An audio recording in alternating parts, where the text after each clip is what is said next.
much. It has got everything to do with borrowing. You see, the editor who has drawn that cartoon is on point. The only reason as to why our president is in China, I believe, is to borrow. I am surprised when Honorable Karen Nyamu says that she does not think that the president is in China to borrow.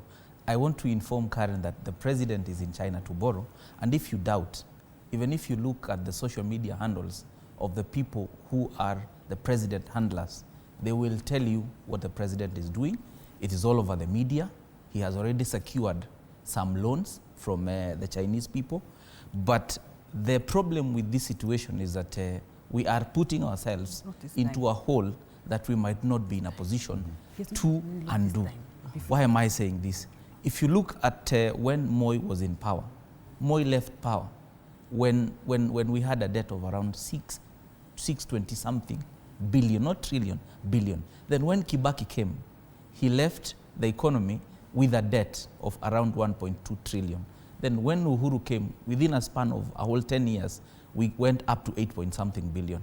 When President, trillion. When President William Ruto came, with only 2 years and something in office, he has borrowed 2 point something trillion, shy of 3 billion within a span of 2 years. What that tells you, if we go with this trajectory, in the next 5 or so years, we will be at 10 trillion with one administration. I have not finished. So I want to tell you, when the president came to power, he told us we are already in a hole. We must stop digging. We were very hopeful. We were hoping that the president will be the first person to lead us to stop digging this hole. But if you ask me, he has even dug it deeper. Number two, if you look at some countries in Africa, they are already defaulting. The consequences of defaulting are dire.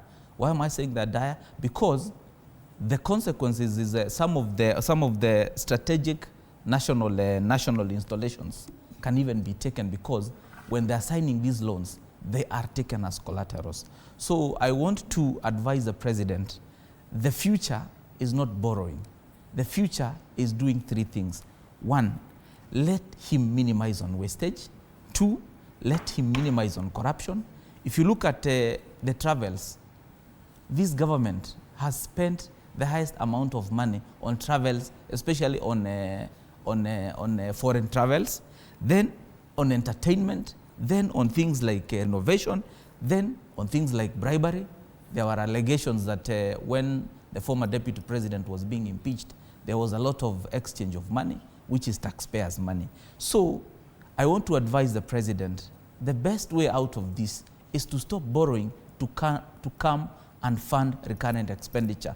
Because the reason as to why it is okay to borrow and come and fund development is that development will help you raise more taxes and be in a position to pay back your loans, even at an individual level. But you cannot go and borrow, come and eat, or do recurrent expenditure and then expect. We will reach a point whereby these debts will be unsustainable. Okay, Senator, you wanted to react briefly because it's